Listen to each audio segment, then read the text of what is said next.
Hey, how's it going? This is Brenton Lee, Wella Design Team artist and also owner of Brenton Lee Salon in Pasadena, California. I'm Stevie Smith, Wella Design Team artist, and I own Smith & Davis Salon in Chicago. And fashion icon. And we're here to celebrate. And we're here to celebrate Wella's 75th anniversary. In North America. Yeah, so we're here for Wella's 75th anniversary. This is exciting. Yeah. Very exciting. First of all, your outfit. Thank you. 10 out of 10. 10 out of 10, thank you. Well, you're always put together, got your little bow tie. Thank you. I put out my best bow tie to try to keep up with Stevie today. How long has the bow tie been a part of your look? For over 10 years, probably, Okay. Yeah. And fun fact, guess how many I have? How many? 110 bow ties. What? That's like how many lipsticks I have. Expensive hobby. Yeah, right? Yeah. But you have to have a variety, right? That's it. So we have another anniversary to celebrate too. This year is our 10-year anniversary. Oh. So that's why when you were asking me earlier. That's why you want to tell me. Because I was going through my photos, and what I realized is, so my anniversary for joining Wella is this month of 2015. Wow. So it's my 10-year anniversary with Wella as a design team artist. And that July, I went to my first Trend Vision. And at Trend Vision, I took photos of my favorite. Oh, look at that. Someone asked earlier my favorite look. This might have been it right here. Wow, look at that. And then when you got up on stage, I was like, okay, Brenton Lee, I got to know that guy. That's so cool. That's so cool. Well, happy anniversary. Thank you. And 10 years for us, too. 10 That's years amazing. for us, so I guess that will be 10 years in July. Okay. For me, knowing you, but you said you remember meeting me at training, so that would have been, yeah. I remember it very well. I remember when you walked in and you got introduced to the team. I remember it very well. I was like, she's so cool, she's so fly. And then we've had, a lot of experiences since then. Yeah. But I want to talk a little bit about our experiences leading up to where we are. Because another thing that I noticed is, and I know you did too, is we have so much in common about our journey. Definitely. Starting at a really young age. Definitely, yep. So both of us at 16. Yep. Yeah. But prior to that, you were doing hair out of your home, and your siblings are doing hair too? Yep. I started doing hair when I was 12 years old. What does that look like? At 12 years old, whose hair are you doing at 12 Similar years old? to you, right? You started when you were young, huh? Yeah, I started doing my own hair because I was raised by my dad, and he took me to the barber shop, and I was like, I don't want to go to a barber shop anymore. So I started doing my own hair, and then started doing friends' hair. But what about for you? So I started at 12. Yeah. Started cutting my own hair, very similar to you. Okay. Started cutting all my friends' hair. I live right across the street from my high school, so it was my little hustle through high school. Oh, you $5 Wait, you monetized haircuts. it? You monetized it at 12? Oh my gosh. Okay, I wasn't that good. I wasn't making money. And then I actually just wanted to do barbering. And then I decided to go to cosmetology school when I was 16. Wow. Yeah. People told me there's going to be more money doing women's hair, and I'll be around pretty girls all day. There you go. Cha-ching. Mm-hmm. Sold.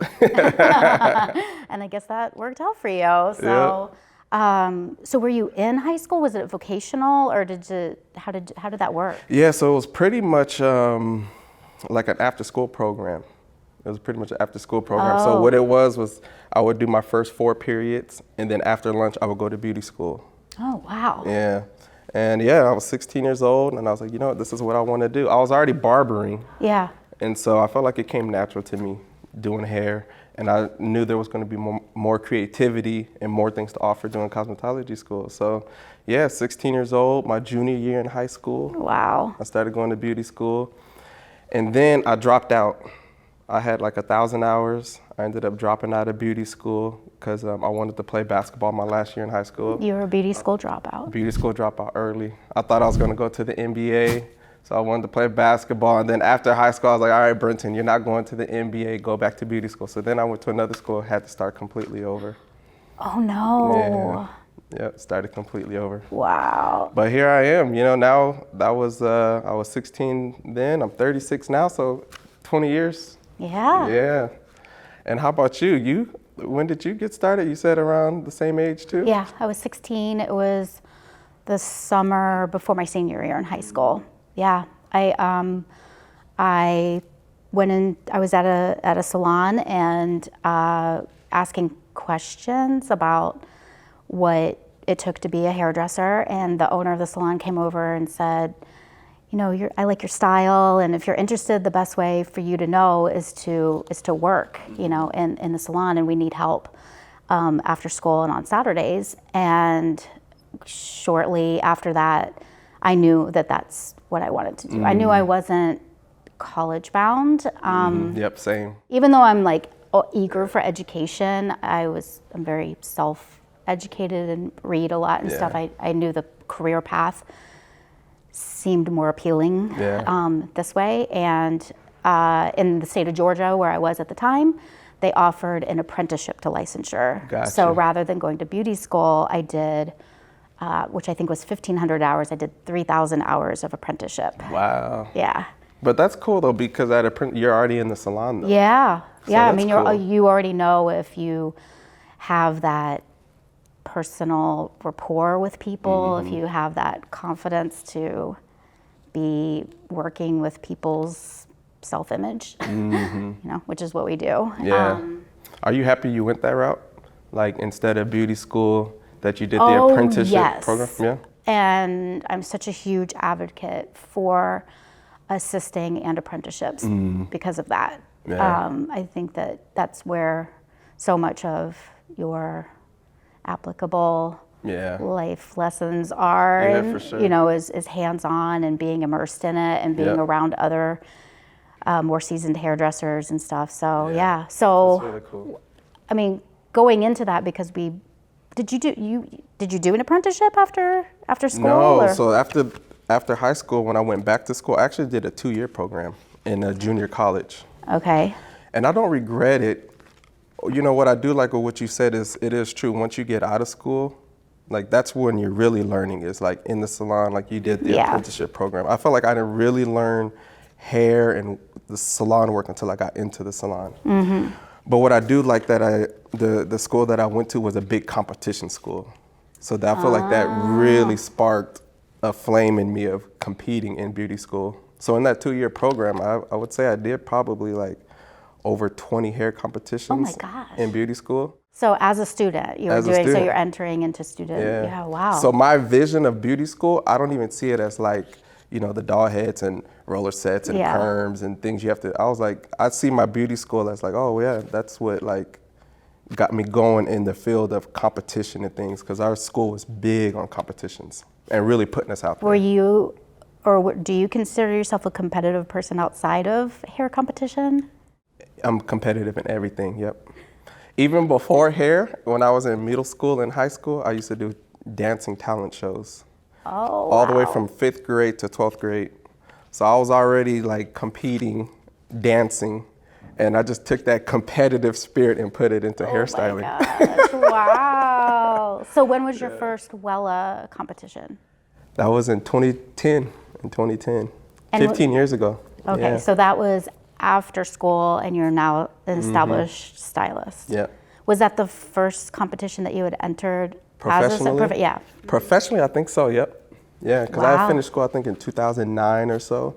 And so I think that was my first. And then you won gold in 20... So I actually entered 6 years straight. Okay. That was my jam, was trade vision and competing. And so I entered from 2010 to 2015, 10, 11, 12, 13, 14, 15, 6 years straight. Okay. And I'm happy to say that I was a finalist 5 years out of those 6. And my highlight was winning gold in 2014. That was a big highlight for me. Is winning the ultimate goal of competing? No. For me, no. What is it? Yeah. I think I always like to challenge myself, you know, to be the best Brenton that I can be. So I feel like competitions was that for me. It was more like, you know, you're thinking outside of the box. You're stepping outside of your comfort zone. You're really pushing yourself creatively. So competitions, that's what it did for me. Now, don't get me wrong, I wanted to win. That was like the icing on the cake. So if I won, But it's the journey. It's the journey for sure. Okay, and pushing yourself. Yeah. And the things you learn about yourself. Yeah. So you asked me to be part of a competition in 2019. Yeah, that's right. Yeah. Yeah. So you asked me to be in your group to present, to be Yeah, we on presented stage to be on stage for part of Trend Vision. Yeah. And That was awesome. was it? Yeah, it was good. It was hard. It was hard, though. It was hard. Yeah. It was But that hard. was such a privilege to kind of present on that stage. It was an amazing privilege, and Yeah. I'm not going to say that we didn't work really hard, because we really did. And we also had, our planning on that was so intense, because you're in California, Caroline Kim was in California, I'm in Chicago, and then we had Danny in Puerto Rico, and that was the year of the bad hurricane. So we would be on WhatsApp with him, and his power would be out, and he's trying to show us his mannequins and stuff. Yeah. But when you whispered to me, because we were training, and you said, "Hey, are you in anybody's group to enter the competition?" And I said, "No." And you said, "Okay, go to dinner tonight. Come be in our group." Right. And I thought that y'all already had plans in place. And then I get there, and then you're like, "You got any ideas?" I'm like, "Wait, this has to be due tomorrow morning at 10 a.m. and it's like 8 o'clock tonight." Yep. Yeah. Okay, is that the way you roll usually? That's how I roll, I'm kind of go with the flow, improv. That's me. I know that drives you crazy, huh? It does. I know you're a thinker, you're a planner. You got. Oh my gosh! I mean, because that's what was so, talking about learning about yourself in competition and stuff like that. I learned a lot about myself working with you, because we had different methodologies, and I had to be patient. And I had to be patient, and also understand that I can't be on everybody, be on my own timeline. Everybody, I have to work with other people. No, I know it's a weakness of mine. Oh, do you say that's a weakness? I don't know. I mean, I want to say it's a strength and a weakness. I think it can be both. I mean, I feel like I learned a positive out of that from you. Yeah. But I learned from you too, because you're a planner. I like how you like to think ahead. I think that's really good. Sometimes when I think ahead, though, too much, it stresses me out. Well, there's that too, because you're not as present. Yeah. I know you've been through it, navigating businesses, and that's something else we have in common, being a salon owner. Sure. But I know early on that you were navigating homelessness too. Can you share a little bit about that? Was this before school, before you did your apprenticeship program, where you had? Yes. I was raised by my dad, who did an amazing job and instilled my love of education. He instilled financial responsibility and just responsibility in general. But I had an opportunity to reconnect with my mother, and I uprooted my life and moved to another city, and it didn't quite turn out the way that I wanted to, so I left. And so that was my senior year in high school. But wow. I was working in the salon, and before and after school and on Saturdays, and then in high school, so it was important for me to graduate high school, and then working at another job at a grocery store on weekends, saving money so that I could get my first apartment, which I had to get a fake ID for. Other people got fake ID to drink. I got a fake ID so that I was 17, so I could sign a lease on my apartment. But I had such a respect for the hairdressers that I worked with, and I wanted to be like them. And I wanted to prove, I guess, that I could do it, on my own. Wow. Which, wasn't the best way. It wasn't the easiest way. It is what it is. I choose the harder path sometimes, wow. But you learn a lot from that. So. Yeah. How long were you homeless for? I mean, it was on and off. Wow.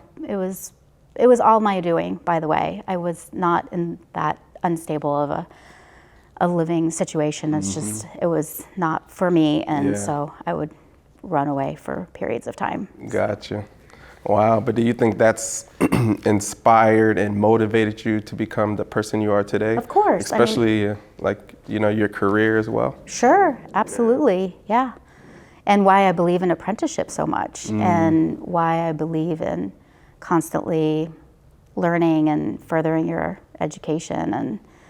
And yeah, there's so much of life to experience. So yeah. Wow, that's amazing.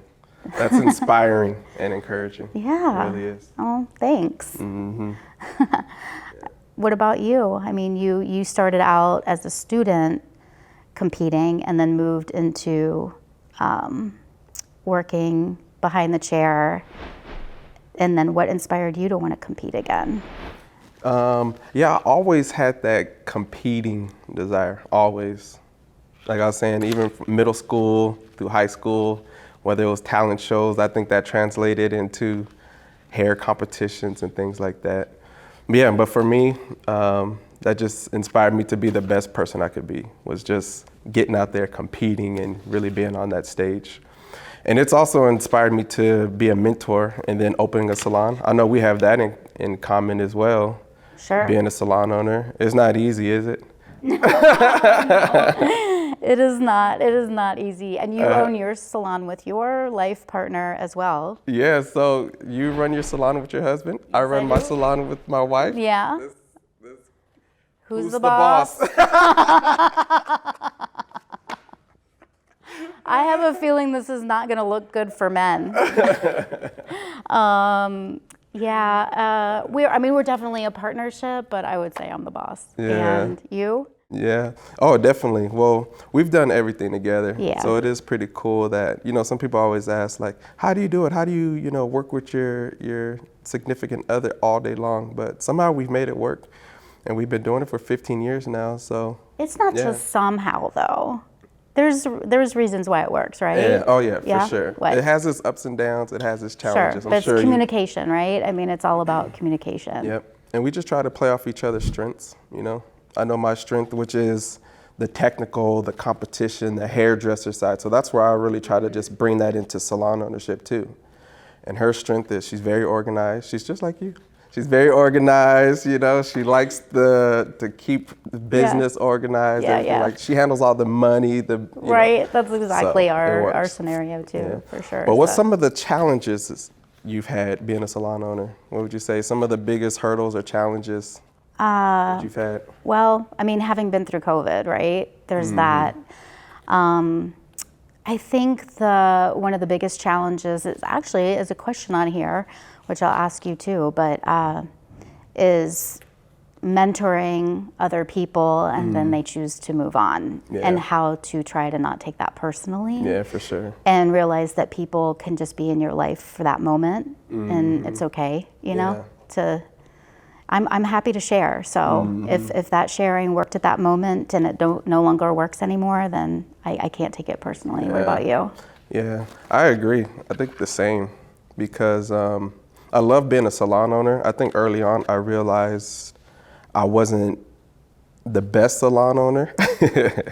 And what I mean by that is because I was working in a salon for a few years before I decided to open my salon.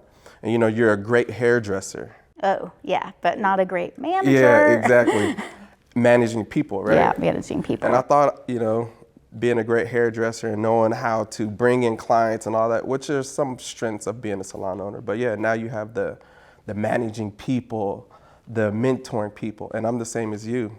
You give, and you try to help people grow as fast as they possibly can. I think that was the biggest challenge for me, was like keeping them.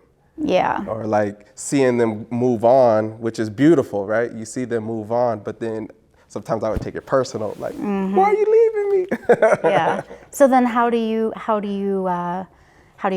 rejuvenate yourself after something like that happens, or just in general when you're just feeling like in a rut or something? What? You know, it took me years to realize that's just the nature of the game. People are going to move on, right? Yeah. And I'm sure you had to realize that too, right? People are going to move on. It's just the nature of the game. Yeah. We moved on. Yeah, that's true. Right? We had our starts and then we moved on. So yeah. But the biggest advice I got from a salon owner was this. It was, Brenton, you're not just a hairdresser behind the chair anymore. If you want to be a good salon owner, your job is to hire and train, hire and train, hire and train. And that's what I prided myself on, was attracting talent and training them to be the best. And then again, realizing, you know what, it's okay, one day they are going to move on. But at least be proud that you left a mark on these people, you know? Yeah. And hopefully they're kind of carrying some of the things you trained them on into their career as well. And be proud of that part. Right. Yeah. So how do you keep yourself?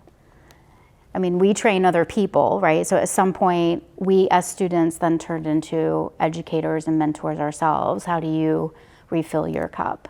Refilling my cup? Yeah. Get a good night's sleep. Sleep is the number one, right? We gotta stay hydrated and sleep. Yeah, definitely. What about creatively, though? But seriously, how I keep my cup full is I try to stay balanced. And what I mean by that is I love what I do so much. You know, like I eat, breathe, and sleep hair. So I could work on a competition. I could be in the salon. I could be traveling, doing something. I love what I do so much. It's not work to me. It's what I enjoy doing. But then there's a balance, right? Yeah. And so that means I'm very active in my spiritual life too. So doing a lot of volunteer work. I realized, and I had to learn the hard way, how I have to put my family first as well, right? Yeah. So I think for me, to keep my cup full is just trying to stay balanced and not trying to be so one-minded or so single focused on something. So I think that's for me. And it's a struggle every single day. I'm sure you agree, right? Yeah. I think it's something that comes up, especially as we get older. Mm-hmm. You know, you don't think about it as much when you're younger, but that balance. So I'm so eager for education. You know, not just in hair, but in other aspects. So. I want to I take classes a lot outside of hair as well, but that help inspire me. But balance, you know, like just taking walks and breathing in air and being present. And for me, you know, that's hard because I'm a planner. Yeah, and you say creatively too. You know, working for Wella and being with Wella. You've been with Wella now 10 years? Yeah. I've been with Wella, I think 13, 14 years now. Just working for such a good company that trains us so well, and we're able to go to salons and train them. That keeps us going, huh? Yeah. Like being an educator. Yeah. What do you say to people who want that, you know, same sort of training experience that we get? I say do it, yeah. Yep. You know, you always reflect on how you became the hairdresser you are today. For me, it was competitions. For me, it was education. Mm-hmm. So whenever I'm preaching or talking to another hairstylist, it's always those two, you know. Get out, do something that takes you out of your comfort zone, you know, compete or stay in classes. That keeps you on your toes. Mm-hmm. What would you say? You know, you have longevity. How long have you been doing hair, by the way? 38 years. 38 years. Yeah. That's So now you can do the math and figure out how old I am. I started when I was 16, so 38 years. You know, we're celebrating 75 years with Wella. Yeah. 38 years, that's about exactly half. Oh, yeah. Half my life. 38 years, that's amazing. What do you think you'll be doing 38 years into your career? Wow. That's a good question. Still in education for sure. My passion is giving back. Yeah, my passion is giving back. So I think I'll be definitely something in education. Mm-hmm. Yeah. I'm very thankful because early on with Wella, I was able to compete in a huge competition as a young stylist, right? And that was the Raw competition. I think this was like in 2012 or so. And even after that, we've launched the Fabio I Can Scholarship. And so that's a big thing too for people who they can apply for the scholarship so they can get in-house education here at the Wella studio.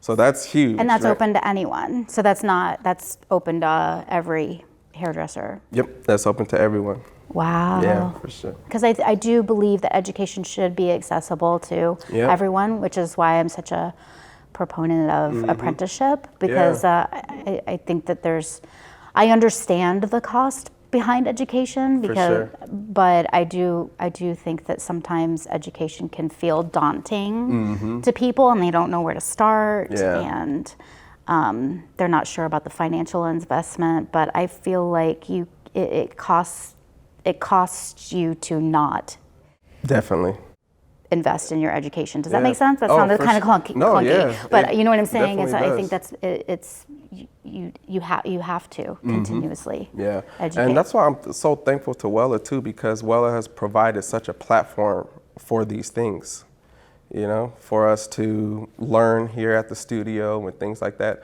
I'm like a product of Wella.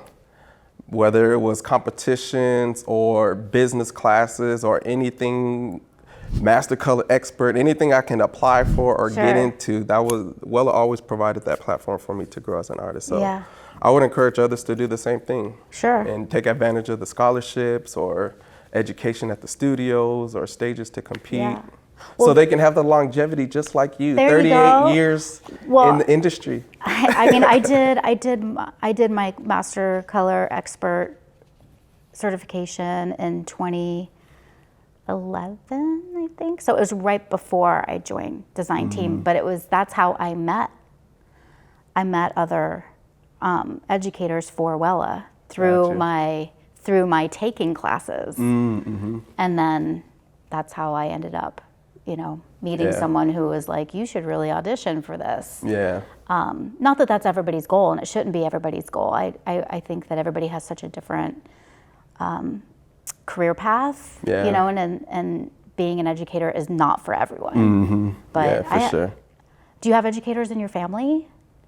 No, actually, no. Both of my parents and both of my parents' mothers are teachers. Really? Yeah. Wow. So although I'm not an academic teacher, the whole education path was pretty natural for me. Wow, so, that's really cool. Yeah. Yeah. So you feel like you're kind of following in their footsteps, being in a education. way, yeah. I think that's so. That's really nice. Was that ever odd for you to make that switch? I know that I felt a little weird when I made that turn into education. Yeah. No, actually, I think that's something I've always. You were so young. Yeah. You were right out of beauty school. I got on the platform as an educator. Really? 18, 19 years old. That takes an immense amount of self-confidence. I love it, and I always was encouraged by, like, you know, you don't have to know it all, but you just share what you know. That's what some of my mentors always told me. So when I would get on the stage, even as a young artist, I would just say, hey, I'm going to share what inspires me and what I know. Yeah, well, that's authentic. Yeah. So speaking of inspiration and being in the industry for 38 years, what keeps you inspired, or where do you pull inspiration from? Oh gosh, I mean, it's gonna probably be the same as most people, right? Like nature, museums. I'm a museum nerd everywhere. That's one thing too that I love being about being an educator for Wella and travel is every city I go to, big and small, I go to their museums. Because you know, every town or city that you're in has a story, just like every person has a story, and I want to know where I am, you know? So I love art museums, of course. Obviously, I'm creative and artistic and stuff, but sometimes I just go to the local history museum or whatever. Like, what's going on in Bismarck, North Dakota? I gotta, what's the history of this place, you know, or wherever I am. So, so, you know, art, nature, museums, reading. Yeah, I think the inspiration for our show that we did in 2019 at Trend Vision, we do you remember that night that we had dinner and we were trying to figure out what our inspiration was? Yeah. And then I was like, I'm just going to throw this out there, even though it's totally off the wall, and just see. And I could not believe that you bit for it. But it was Buto, which is this avant-garde Japanese dance. Yeah. But it was because I had just read a book on World War II and Japan and the emergence of Japan and the redevelopment of Japan after World War II, and how this art form came out of that distress that they had experienced. And you're like, yeah, sounds great. Yeah. But I don't know. It was such a good idea. But, you know, I've also been married 12 years, so I understand, you know, when a woman comes with a strong idea, you just have to. Go. That's the right answer. You just have to go with it. I was not trying to push my ideas on anyway. It was just we had to come up with something quick, and that was what was on my mind. And I mean, surprisingly enough, Wella really gave us the full creativity to express. And you did some wild stuff with, you know, your concept for having models that had half of a the bald head. Wigs. Yeah, we did like but the idea you brought to the table was such a cool concept. Well, I think you were able to just kind of pull so much inspiration from it. Yeah, we got so much creativity. Yeah, it was that was very interesting. So that was the last Trend Vision in 2019, and now we're gonna have it again. Yeah. How do you feel about that? Oh, I'm excited. Yeah. Are you gonna enter? I think so. My creative, I feel like I'm getting my mojo back, you know? Yeah. Have you not had your mojo, or? You know, life kind of throws ups and downs at you. Sure. And I think even though I entered competition so many years, I did take a break to kind of just focus on life, business, and to kind of get myself grounded again. And so I kind of took a pause off of competitions for a good while. Yeah. And so I've been more inspired lately. Good. So I think I will. Yeah. That's exciting. You gonna enter? Yeah, I think I will. Yeah. I haven't. I've been, you know, kind of same thing. I had to refocus. I had to, you know, redirect my attentions to. I was putting my heart, of course, into being out in the field and educating, and then my salon and my relationships and health and well-being. I got hit by a car and broke my arm, and I had to rehabilitate from that, and I have a metal plate in my arm now and all that stuff. So they say that boredom is actually where you need to be in order to really have your most creative thoughts. I think it's when we try too hard right? It's kind of like when we need to kind of take that break and I believe maybe even be a little bored. I think it's hard for younger people now. They don't want to be bored at all. Yeah. Boredom, or, you know, going through what you went through. You know, you broke your arm and you were out for a little while, right? Yeah.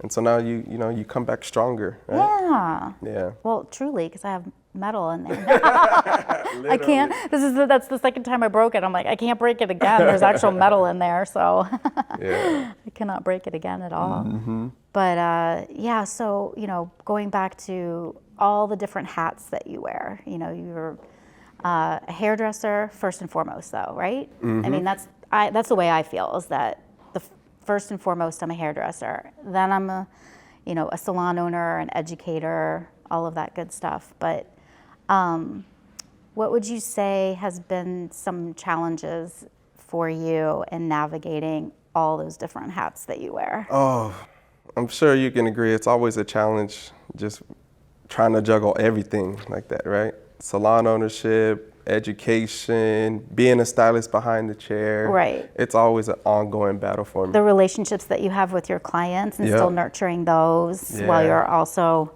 trying to, I'm still working. If anything, I think you should give me advice. I'm still trying to figure out, how have you done it for 38 years? Oh gosh. I think being grateful, you know, I'm just so grateful, and sometimes just taking a deep breath. And my father-in-law gave me some advice many years ago that I thought was really strange at the time, but he said, how do you eat an elephant? One bite at a time. So trying not to get too overwhelmed Too with overwhelmed, the yeah. with the whole big picture and just Yeah. taking nibbles here and there. I was like, I don't want to eat an elephant. They're majestic creatures. I don't want to eat an elephant. Yeah. Yeah. So Yeah. I think you know, I'm curious. I don't want to speak for you, but I know that I myself have sometimes had imposter syndrome being in all those different roles. Have you ever felt like that? What do you mean by that exactly? Imposter syndrome? Imposter syndrome is when you feel like people look up to you, right? So Right. people, what they see are all the Yeah. accolades Gotcha. and stuff, but they didn't see everything that it took to get to that point. Do you ever feel? Gotcha. No, I don't struggle with that because I think I'm very, I don't know, sometimes can be overly confident. And I'm a go-getter and I can make things happen.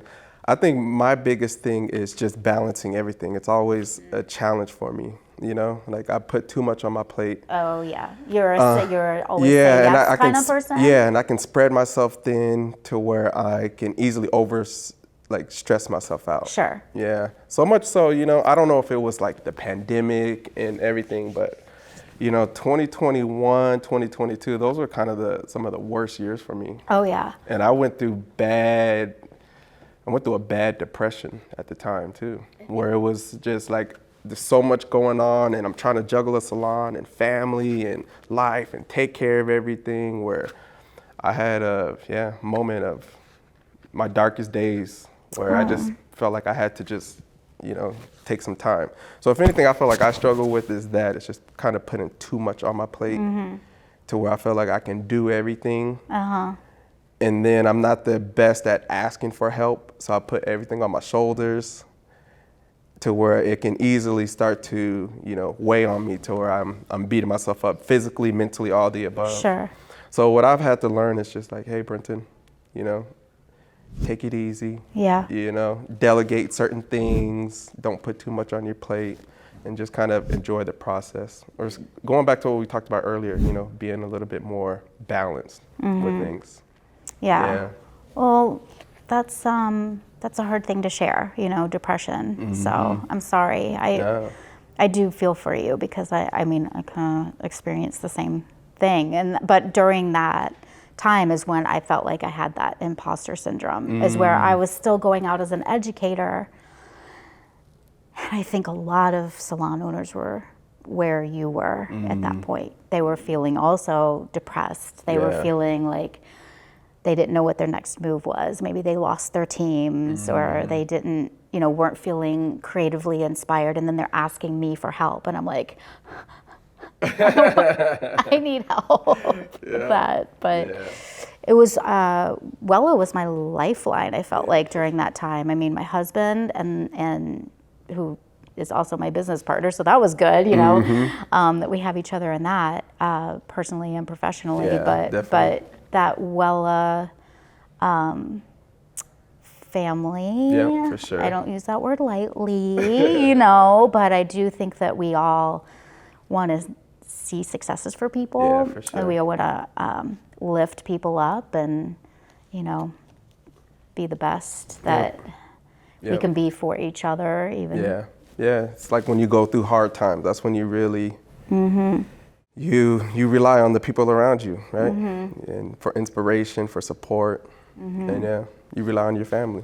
Yeah. And Wella has always done that for me ever since I was a little boy.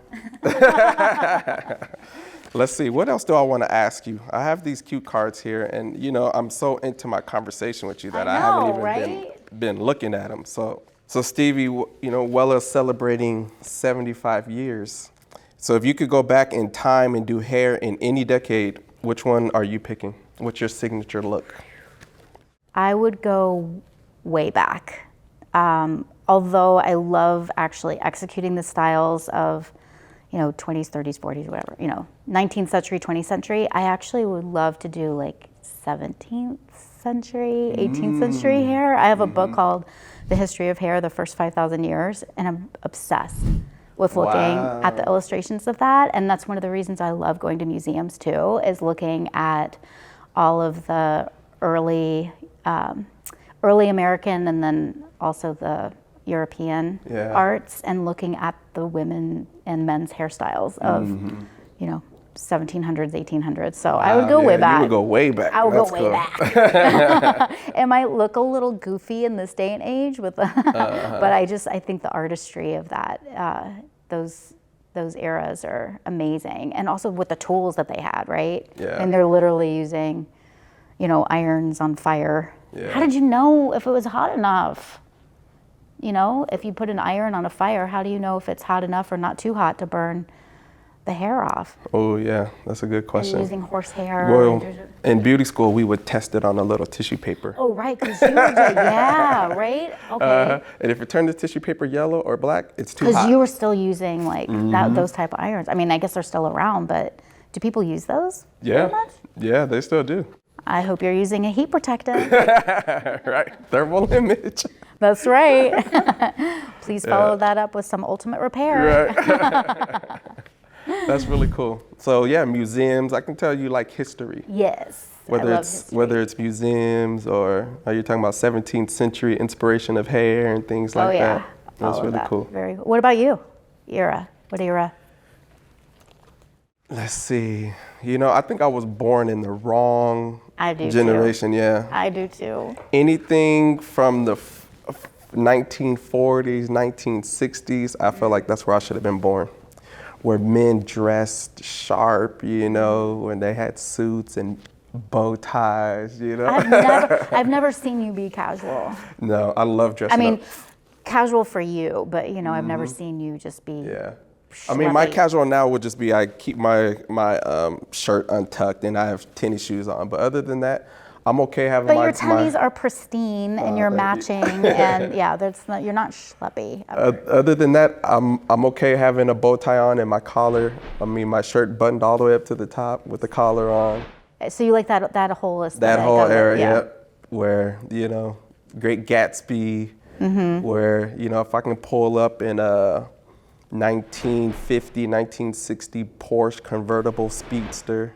Okay, so we're moving past just the hair and the clothes. Now we're moving. Oh yeah, it's the whole vibe. Okay. It's the whole vibe. So if I pulled up in my salon, in a convertible speedster Porsche like James Dean, and then went to my clients with my suit on and said, "Here, hold my jacket really quickly," as I curl her hair. Oh, that's me right there. So I got another question here for you, Stevie. Okay. Again, Wella celebrating 75 years in North America, a legacy built on innovation, creativity, and community. And we know it's the pros who continue to push it forward, like yourself.